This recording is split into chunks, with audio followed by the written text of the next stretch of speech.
Shabbat Shalom, Chagurim Sameach. So I have a question for you. How many people here have sung at least one verse of Ma'oz Tzur most of the nights on the past week or so? Lots of people singing Ma'oz Tzur. Okay. We're going to take a look at Ma'oz Tzur today. And of those people, anyone think that you really get it? Like you really know what it's about? Terry can take a nap right now.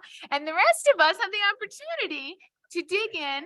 It's very cool. So we're going to do some learning about Ma'oz Tzur. And this is based on a class that was taught by Rabbi Daniel Goldfarb from the Conservative Yeshiva, or who was from the Conservative Yeshiva. He's doing lots of other things now.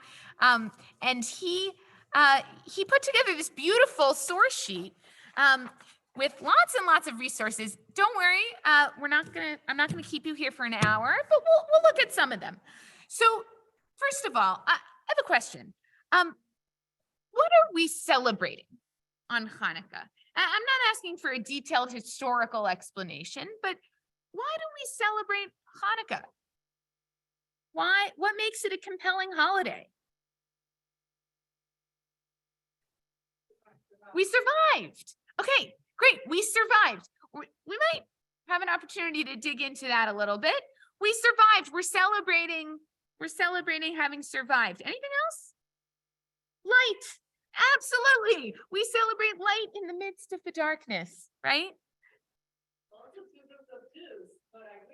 Fabulous. Okay, so Marina knows a little bit about the history of Hanukkah. She knows that actually, in Hanukkah, we weren't really fighting the Greeks. We like to say we were fighting the Greeks. Really, two groups of Jews were fighting: the Jews who wanted to be more Greek, and the Jews who felt that their Judaism was under attack, that their Judaism should remain pure. Okay, and that might come up a little bit in our discussion. Okay, so great. So we're celebrating maybe preserving something about what it means to be Jewish, light in the midst of darkness, survival. Okay, we're going to see a little bit about what the author of Ma'oz Tzur may have had in mind when he thinks about celebrating Hanukkah. Now, the author of Ma'oz Tzur is unknown, but we do know his name. His name was Mordechai. He was a 13th century Ashkenazi poet. Briefly, when we think about how things were for the Jews in 13th century France and Germany, how were things? Yeah, could be better. Okay, and that's going to be reflected actually in this song. When we think about Ma'oz Tzur, especially when we think about the melody, maybe when we think about those really singable words that are often sung to it in English, Rock of Ages. I'm not going to call it a translation, but the words that many people sing in English to that tune. What are some of the emotions that we associate with Ma'oz Tzur? What are the emotions we associate with Ma'oz Tzur? Feelings. What do we think about? Hope. Interesting. Okay, great. Gratitude. Great.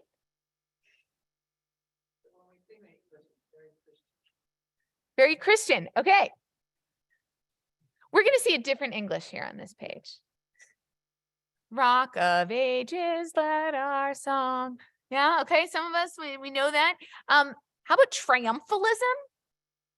Right? The melody, by the way, talk about triumphalism. The melody is a German folk melody that may have been of military origin.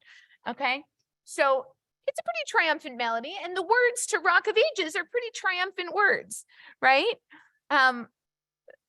Right, but our what is it? And thy word broke their sword, right? You know, it's very triumphalist.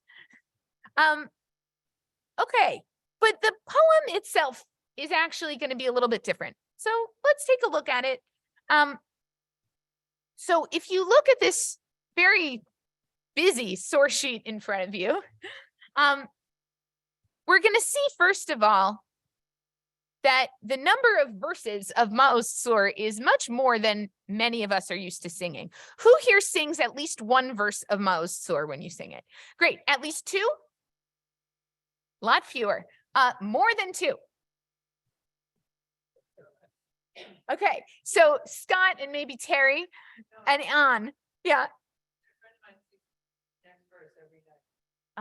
Okay. So it moves through. There aren't quite 8, but okay.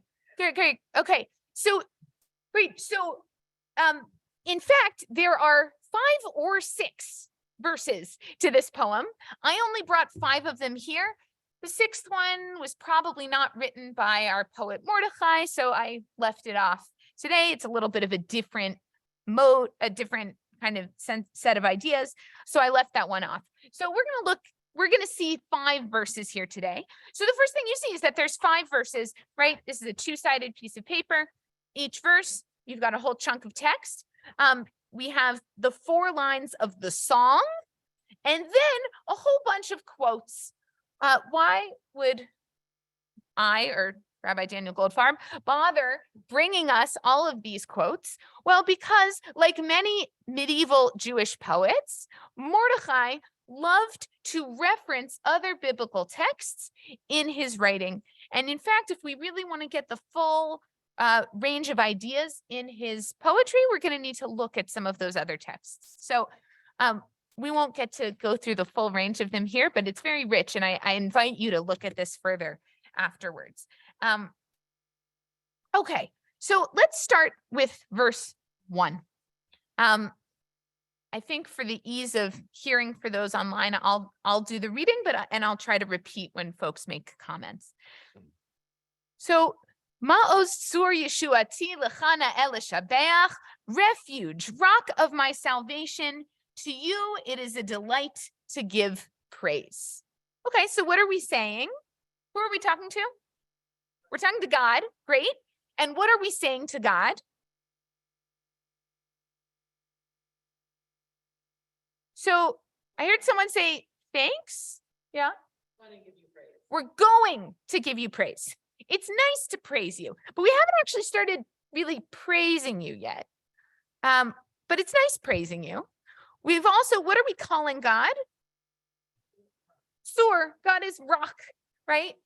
So that is a metaphor for God that we see in other places of the Bible. And in fact, actually, this whole first line is really a paraphrase of Isaiah 17:10. Ki shachacht Elohei yish'ech v'tzur me'ozcha lo zacharta. You have forgotten the God of your salvation, and you have not been mindful of the rock of your stronghold. And of Psalms 31:3, where it says, turn your ear to me, come quickly to my rescue, be my rock of refuge, a strong fortress to save me. So God has the opportunity here to be this strong, reliable force of refuge. So we know that God can do that. And we know that we like praising God. What's in the next line? Restore my house of prayer so that there I may offer you thanksgiving. Okay, so now we have a new element in this song. I haven't praised you yet. What needs to happen before I can praise you? Yeah, you got to do something for me first. You got to do something pretty big for me first, actually. You have to rebuild the temple. Great. When you silence, or when you prepare the execution of the loudmouthed foe, by the way, this line has been a little bit controversial, shall we say? So the actual line, Le'et tachin matbeach, prepare the slaughterhouse. Not everyone has liked this line very much, asking God to prepare the slaughterhouse. So actually, in fact, Rabbi Hertz, about 100 years ago, the chief rabbi of England, changed the words to be put a stop to the slaughter. And the current Israeli Masorti prayer book, Bani Tfilati, so it's our movement in Israel, they also used that version. So instead of prepare the slaughter, let's put a stop to the slaughter. Okay. Yes, they changed the Hebrew. I didn't grab the exact line. They changed tachin to something else. So instead of tachlin matbeach, to prepare the slaughter, it was a word that means to stop the slaughter. I don't remember exactly what word, but I can check, especially because it's in the Bani Tefillah prayer book. So they changed that a little bit, but the initial one is quite violent, right? Slaughter the foe, prepare a slaughterhouse for my enemies. Then I will complete with song and psalm the altar's dedication. So you do something for me, right? Kill my enemies and rebuild the temple. And then I will make sacrifices to you and I will praise you. So what is going on in this verse? Like Jacob after the ladder. Great. It sounds like Jacob after the ladder, making a bargain with God, right? You do something for me and then I will praise you. I will do something for you. It's making a bargain. I want something. I'm asking for something, God, and I'm going to offer you something as well. Other reactions to this? Great. Jerome says, isn't that the basis for almost all of our prayers? Any reactions to that question? Maybe not as explicitly, right? I think explicit bargains, not as much. We do a lot of thanks. We do a lot of asking. We don't necessarily hold the thanks in limbo until we get what we want. Yeah, Mike. I never looked at it like that because without the restoration of the temple, we can't offer thanksgiving. So it's not a quid pro quo like we're petitioning for something personal, but just from a religious standpoint, how can we properly do this? And the fact is that the Hasmoneans didn't properly restore the temple. They couldn't sacrifice it, but it's the first time. Great. Wait, so Mike is saying two things. The first thing is that it's literally impossible for us to make sacrifices right now. So maybe it doesn't seem like a great personal quid pro quo. And your other point was that in the time of the Hasmoneans, the temple actually wasn't destroyed, right? The temple was just desecrated. And then the Maccabees were able to come in and purify it. So actually at that time, it was maybe much more of an attainable, reasonable thing that they could go in and make sacrifices. Is that kind of your implication? Or...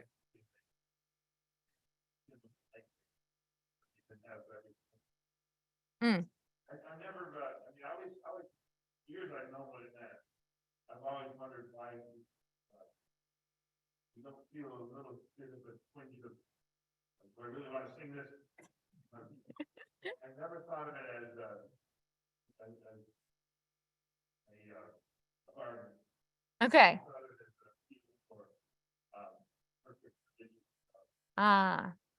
Great. So Mike is saying maybe this is just an appeal for the ideal religious experience, that we don't have the opportunity to really worship God, maybe in the ways that we think we might. And this is an appeal to be able to do that. Okay. And that maybe another way of framing it. But you're also bringing up, how do we feel about this message? And I think we should look at a little bit more of this prayer before we answer that question. Of this song, rather, before we answer that question.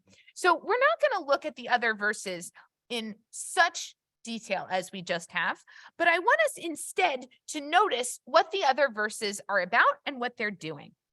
So verse 2, troubles sated my soul, my strength was spent with sorrow. They embittered my life with hardship when I was enslaved under Egyptian rule. But God, with God's great power, brought out God's treasured people, while Pharaoh's host and followers sink like a stone into the deep. What is this verse about? The Exodus. Fabulous. So what we're starting to do now is we're going through moments from Jewish history. Okay. And we're going through these moments of Jewish history that all have something perhaps in common. And by the way, the poet beautifully links them together. If you look at some of the references, right? This one talks about Exodus. The next one is going to have a reference to the Exodus. That one's talking about something else. And then the following one is going to have a reference to that. So they're all connected a little bit with some of the language, but we're going to go through these distinct moments from Jewish history. So why would we talk about the Exodus right now?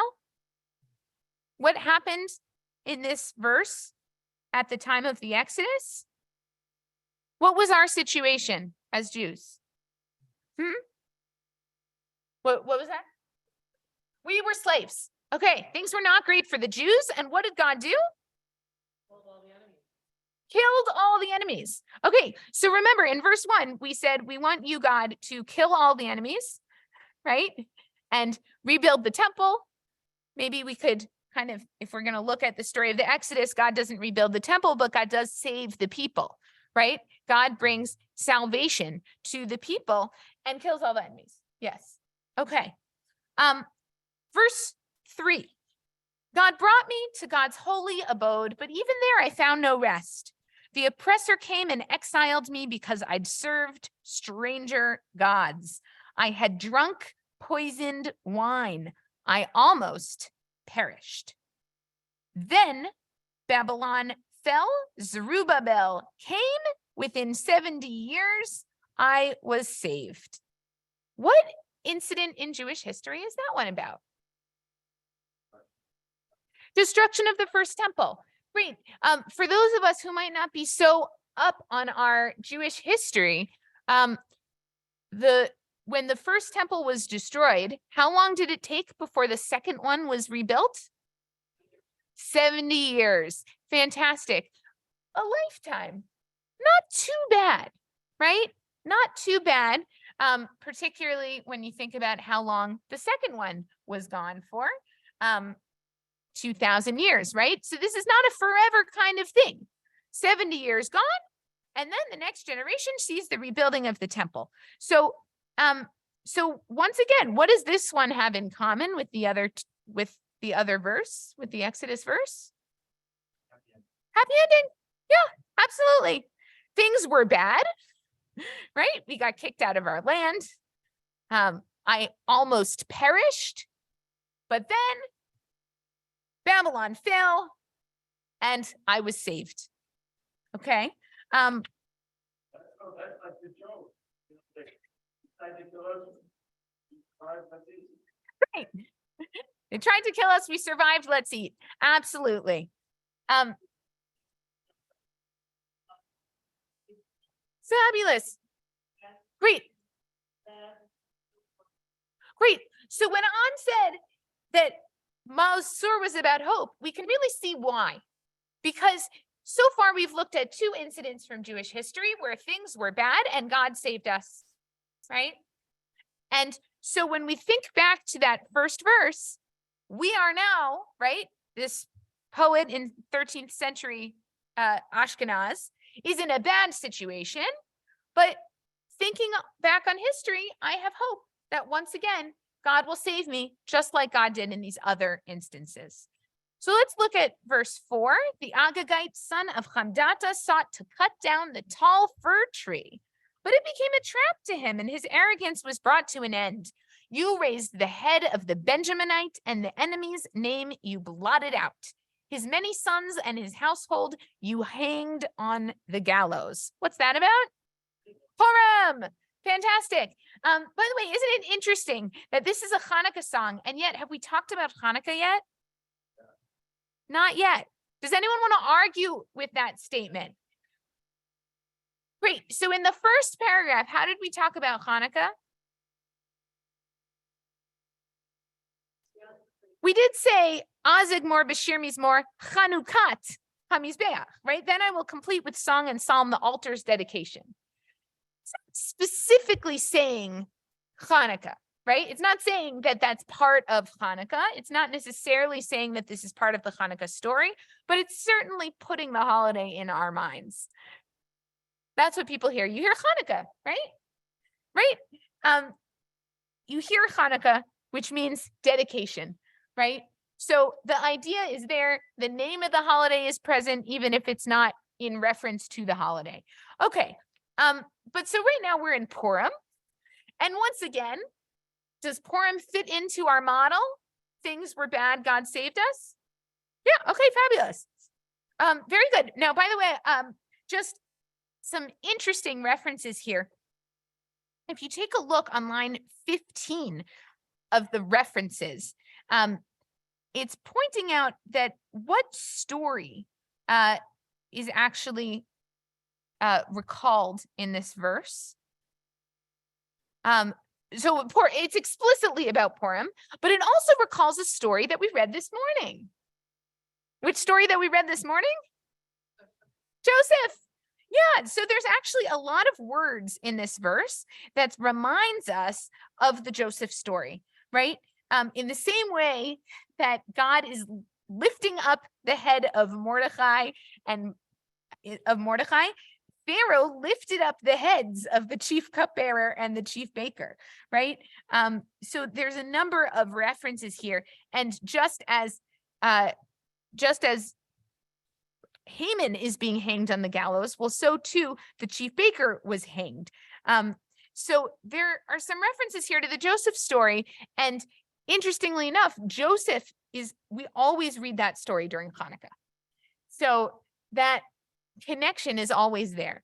So we have a connection here. We're bringing in Joseph. We're thinking about this other time in Jewish history when things were bad for a Jew, right? Joseph was languishing in jail. And then through this instance with the cupbearer and the baker, Joseph also gets lifted up and saved. So we're remembering yet another story from Jewish history, even without having a verse dedicated to it. Okay. And then verse 5, that's really the one we've been leading up to, because that's finally where we get to Hanukkah. Then the Greeks gathered against me in the days of the Hasmoneans. They broke down the walls of my towers and defiled all the oils. But from the remaining flask, a miracle was wrought for your beloved. Therefore, the sages ordained these 8 days for song and praise. So does Hanukkah fit into the model of the previous verses? Yes, great. Tell me why. Tell us all why. Someone? Great. Things were bad. They got better. God saved us. Perfect. Great. That is the story of Maoz Tzor, and we see it repeated again and again in Jewish history through the story of the Exodus, through the Babylonian exile, through the story of Purim, through the story of Hanukkah. Anyone want to argue that Hanukkah is different? Yeah, Jean.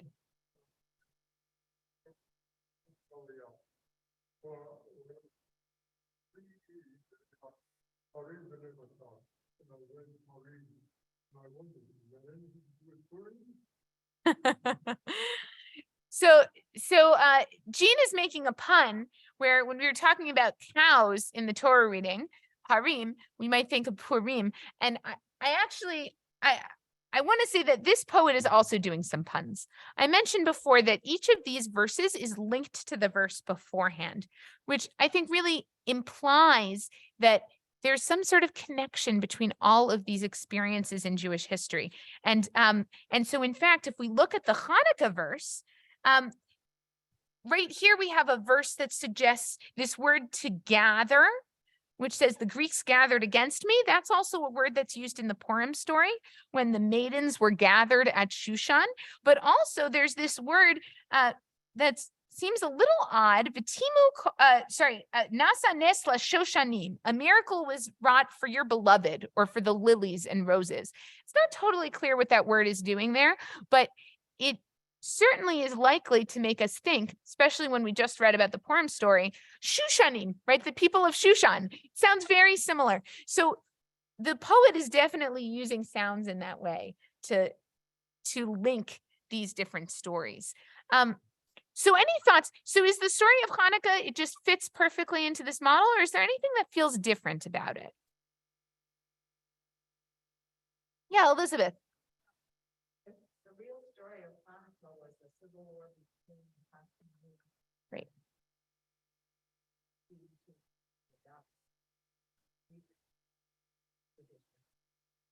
It's not accurate. And the other thought I have is the Hasmoneans of then are the Haredim of today. Some of them still. Great. So great. So we're not going to get into all of that, but I want to lift up the first part of what you said because we could spend a long time talking about that, Elizabeth, and I think you have some good points. For those who didn't hear, Elizabeth said that if the real story of Hanukkah is about Jews fighting against the Jews who wanted to assimilate, then that feels different. The other stories here were about Jews whose lives were in danger. And the story of Hanukkah is actually a struggle of a spiritual kind, right? We're not going to get into the whole question of whether the Hasmoneans were maybe more like Haredim of today, but the struggle of Hanukkah is a struggle of a spiritual kind, and it's a struggle to stay Jewish and to actually struggle for the integrity of Judaism. Because that is, maybe it is about one way of being Jewish. Well, it's certainly a struggle about what it means. Right. Well, so Maureen, I would say it's certainly a struggle about what it means to keep the integrity of Judaism, right? So yes, Liz. Different because here God's not saving them, right? God raised up the head of the Benjaminites. God did all these things. But here, the Greeks were against me, and they broke down. And the sages are day in the day. The only thing so God didn't save them. Great. So we do have a miracle, but the miracle is not about God saving them, right? The miracle in this verse is the miracle of the oil, which allows us to actually worship God. The miracle that is described in this verse is not the miracle of God saving us.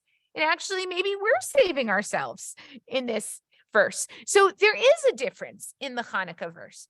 So we could think about this all day. I'm going to try and wrap us up by saying that Maos Tzur is a story of hope, right? And it is about different kinds of struggles, right? The Jewish people have always struggled in different ways. Some of these stories are about struggles for our lives. And we've also struggled about what it means to maintain the integrity of Judaism and to be allowed to stay Jewish. And Hanukkah, in many ways, is actually about our relationship with the outside world. We put our Chanukiot in the windows, right? We actually experience Hanukkah at that point of interaction with the people around us. And so that, in many ways, is the celebration of Hanukkah, is of kind of our drawing for ourselves in our own ways, what those borders are between us and others, and what does it mean to worship and to be Jewish authentically. So this poem is a poem which speaks to many different periods of Judaism, both of physical danger and perhaps questions of what does it mean to have spiritual authenticity as we celebrate Judaism as well. Shabbat Shalom, Chag Urim Sameach, and Chodesh Tov. And we'll turn now, going to give us a little bit of a roadmap for the moments ahead. So first, we're going to turn to the Chatzi Kaddish on page 184 in our Sidurim. Then we're going to move ahead to the Rosh Chodesh Amidah on page 193. And in the middle of that, you're going to put your shofar in your page to mark your page, and you're going to move ahead to page 430 for Al Hanisim, and then come back. So we'll rise if we are able for the Chatzi Kaddish, page 184, to begin the Musaf Amidah, and I believe we'll be doing a Hechi Kedusha. Adam Szymanski will lead us.